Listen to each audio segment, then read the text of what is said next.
Assalamualaikum warahmatullahi wabarakatuh. Bertemu kembali dengan saya di pembelajaran jarak jauh mata pelajaran IPS. Nah, sebelumnya kita udah bahas bagaimana interaksi negara-negara Asia dengan negara-negara lainnya ya. Tapi sebelum kita mulai pertemuan hari ini, marilah kita berdoa dengan beragama masing-masing.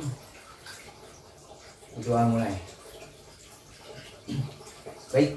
Hari ini kita akan membahas tentang bagaimana kondisi fisik dan letak geografis, juga bentangan alam dan iklim di benua Eropa. Benua Eropa itu apa?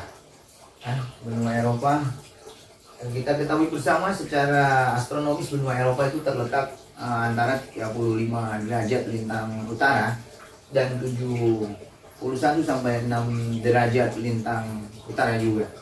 Dan memiliki 9,27 bujur barat sampai 66 derajat 20 bujur timur. Segi letak geografis benua Eropa sendiri berada di sebelah barat benua Asia. Di sebelah barat benua Asia, benua Eropa dikenal sebagai semenanjung bagian benua barat Asia yang dibatasi oleh rangkaian pegunungan Ural. Eropa dikenal sebagai semenanjung bagian barat Asia yang dibatasi oleh rangkaian pegunungan Ural ya. Luas benua Eropa adalah sekitar 10.600 km persegi. Dikutip dari halaman belajar Kemendikbud mengabarkan demikian, bahwa benua Eropa itu 10.600 km persegi. Ini luasnya Eropa. Benua Eropa sendiri merupakan benua yang terdiri dari 5 semenanjung. Ada 2 semenanjung besar di benua ini, yaitu daratan utama Eropa dan Skandinavia yang dihubungkan oleh Laut Baltik ya, oleh Laut Baltik. 3 semenanjung lebih kecil yaitu Liberia, Italia, dan bahkan berada di bagian selatan yang menghadap ke laut Mediterania,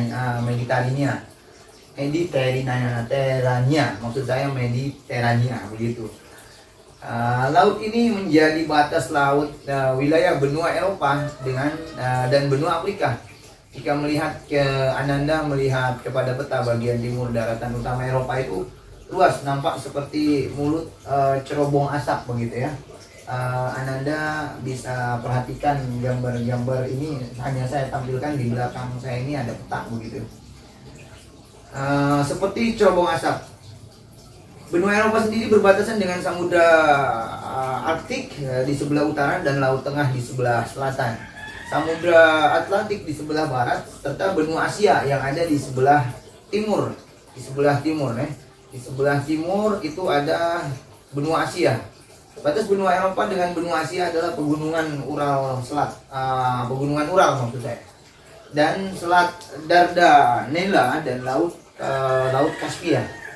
Ini karakteristik benua Eropa sendiri. Bagaimana karakteristik benua Eropa sendiri ini terbagi atas 4 kawasan atau region, yakni yang pertama kawasan Eropa Barat, kedua Eropa Timur, ketiga Eropa Selatan, dan Eropa Utara. Pembagian wilayah tersebut sebetulnya didasari dari perbedaan kondisi geografis di benua Eropa yang mencakup aspek fisik, budaya. Meskipun demikian, saat ini perwilayahan tersebut sudah mulai pudar ya, dengan adanya ikatan secara ekonomi, politik, dan lembaga Uni Eropa atau yang kita kenal European Union. Terus lantas bagaimana sih, apa saja sih karakter benua Eropa sebetulnya? Karakter benua Eropa sendiri begitu, dari segi iklim dan kondisi bentangan alam. Kita bahas dari iklim benua Eropa dulu.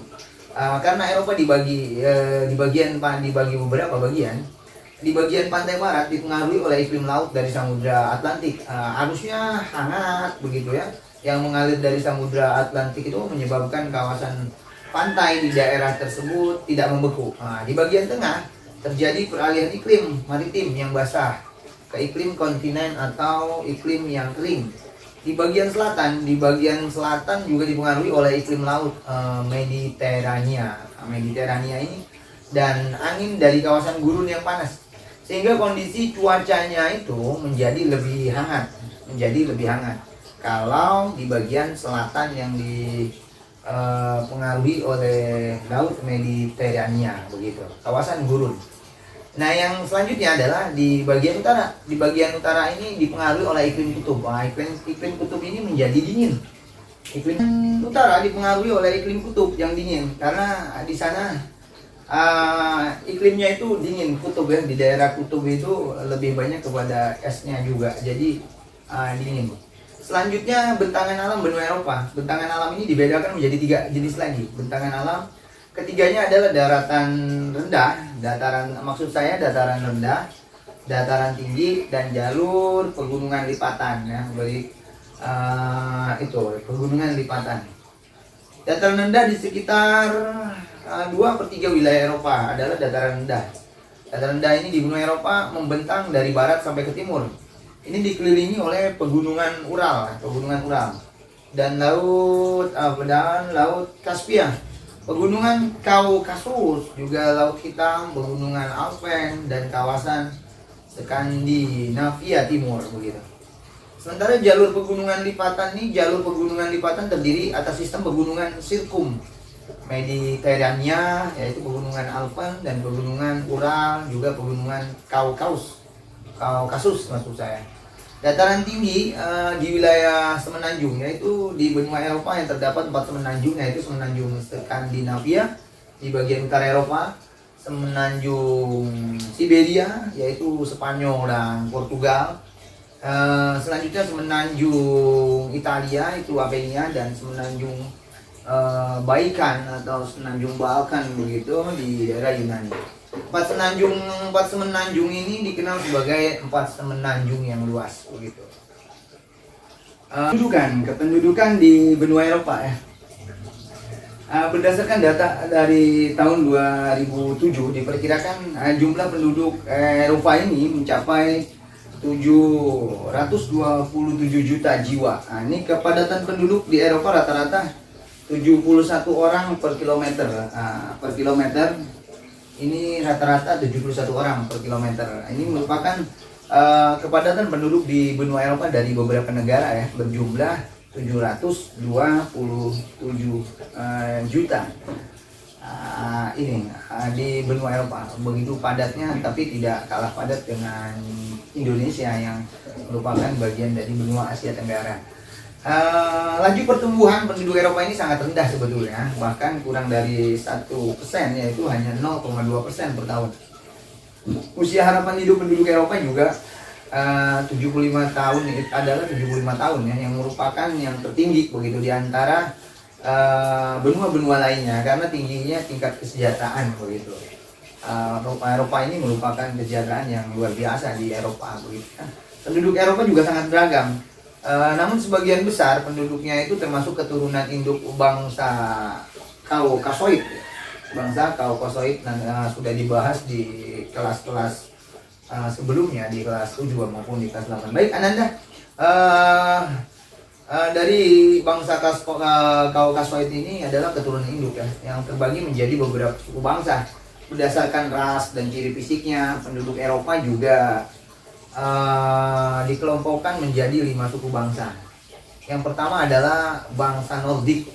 Ciri bangsa Nordik ini adalah rambutnya pirang, matanya biru, tengkoraknya panjang begitu, mungkin panjang ya tengkoraknya, opal lah, panjang tidak bulat, mukanya sempit begitu. Mereka banyak tinggal di Eropa Barat dan Eropa Utara, yaitu di Norwegia,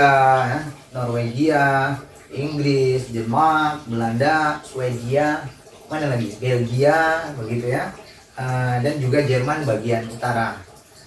Terus yang kedua itu bangsa Alpen. Bangsa Alpen ini dari ciri fisiknya rambutnya hitam, matanya hitam, tengkoraknya agak lebar dan tidak terlalu tinggi. Suku bangsa ini banyak terdapat di Eropa Tengah dan Eropa Selatan. Di mana itu Eropa Tengah dan Eropa Selatan? Yaitu Prancis, Swiss, Polandia, Austria, dan Jerman bagian selatan. Yang ketiga selanjutnya bangsa Mediteran atau kita kenal dengan Mediteran. Mediteran itu ciri-ciri fisiknya rambutnya hitam, matanya juga hitam, badan dan tengkoraknya menyerupai bangsa Nordik ya. Nordik itu kan tengkoraknya itu agak panjang begitu ya, bangsa Nordik, dan terdapat di kawasan Eropa Selatan, yaitu di Yunani, Italia, Portugis dan Spanyol. Dia agak panjang-panjang tengkoraknya. Yang keempat adalah bangsa Slavia, dengan ciri fisik yang menyerupai bangsa Alpen sebetulnya, bangsa Slavia juga. Tetapi mereka banyak yang tinggal di Eropa Timur, yaitu Kroasia, Bulgaria, Serbia, Montenegro, Ceko, Rusia, Ukraina, dan Slovakia. Yang kelimanya itu bangsa Dinarik. Bangsa Dinarik ini rambutnya gelap, dan banyak yang terdapat di Rumania. Itu penduduk Eropa ya, beragam agama juga.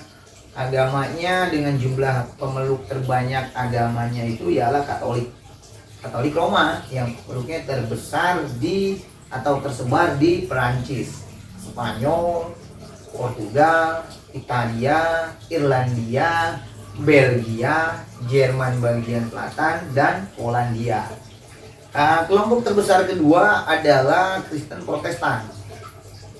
Kristen Protestan yang ada di bagian besarnya itu berada di negara-negara Eropa Utara dan Eropa Tengah, Inggris, Skotlandia, Jerman bagian utara, Belanda, dan negara Skandinavia. Kelompok terbesar ketiga adalah Kristen Ortodok. Kristen Ortodok ini umumnya tinggal di mana? Di Rusia, Ukraina, Belarusia, Yunani, Bulgaria, Rumania, Serbia, Montenegro. Kemudian hampir di setiap negara Eropa terdapat banyak komunitas pemeluk Yahudi juga, nggak jarang juga Yahudi juga banyak. Dengan jumlah terbanyak tuh di mana? Di Rusia. Agama Islam sendiri bagaimana? Agama Islam banyak dianut oleh penduduk Eropa Timur seperti Bosnia, Albania. Islam merupakan agama yang jumlah pemeluk terbanyak di negara itu. Sedangkan di negara Jerman, Prancis, dan Belanda, Islam menjadi agama dengan jumlah pemeluk terbanyak kedua. Alhamdulillahnya gitu juga. Sedangkan di negara Jerman, Prancis, dan Belanda, ini Islam menjadi agama dengan jumlah pemeluk terbanyak kedua. Nah, bagaimana setelah kita membahas tentang penduduk, juga agama dan lainnya, pastinya tidak terlepas dengan ekonomi.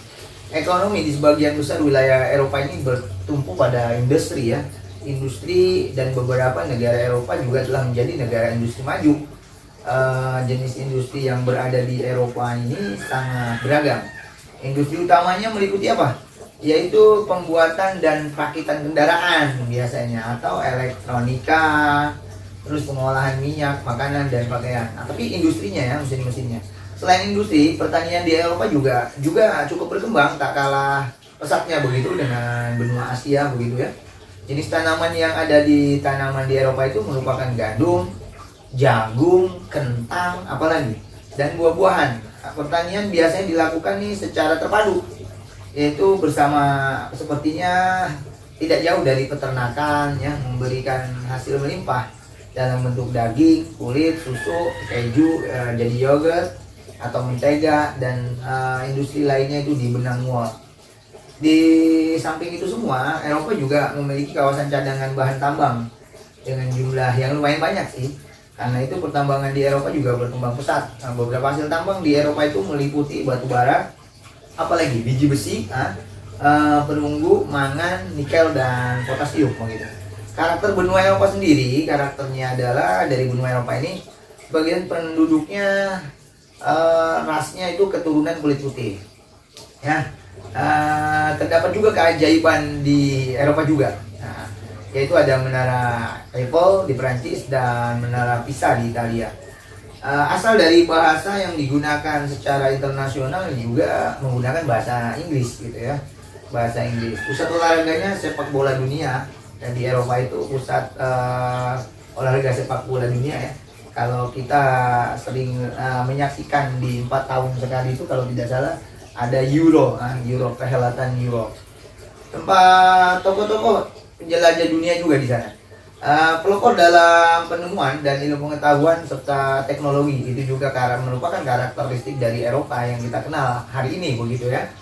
karena memang sejarah selalu mengupas terus siapakah tokoh-tokoh dari penemuan, ilmu pengetahuan serta teknologi. Tapi entah ini ada kesepakatan atau tidak bahwa hari ini kita lihat pelopor dan penemuan dan pengetahuan serta teknologi itu merupakan juga kita sepakat merupakan karakter dari benua Eropa. Tapi di benua-benua lain juga banyak pelopornya.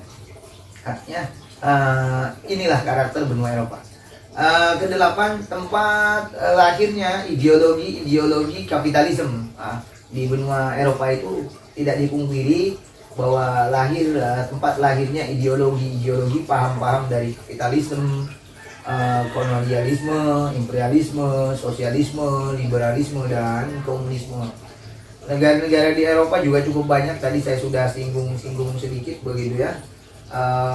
Negara-negara Eropa tadi di sela-sela penjelasan saya sudah singgung, itulah bagian dari negara-negara Eropa. Baik, Ananda, saya rasa cukup. Kita tutup pembelajaran jarak jauh hari ini dengan membaca hamdalah. Alhamdulillahirobbilalamin. Sampaikan salam saya sama orang tua, tetap jaga kesehatan, jangan keluar rumah bila tidak ada keperluan. Sekian, terima kasih. Assalamualaikum warahmatullahi wabarakatuh.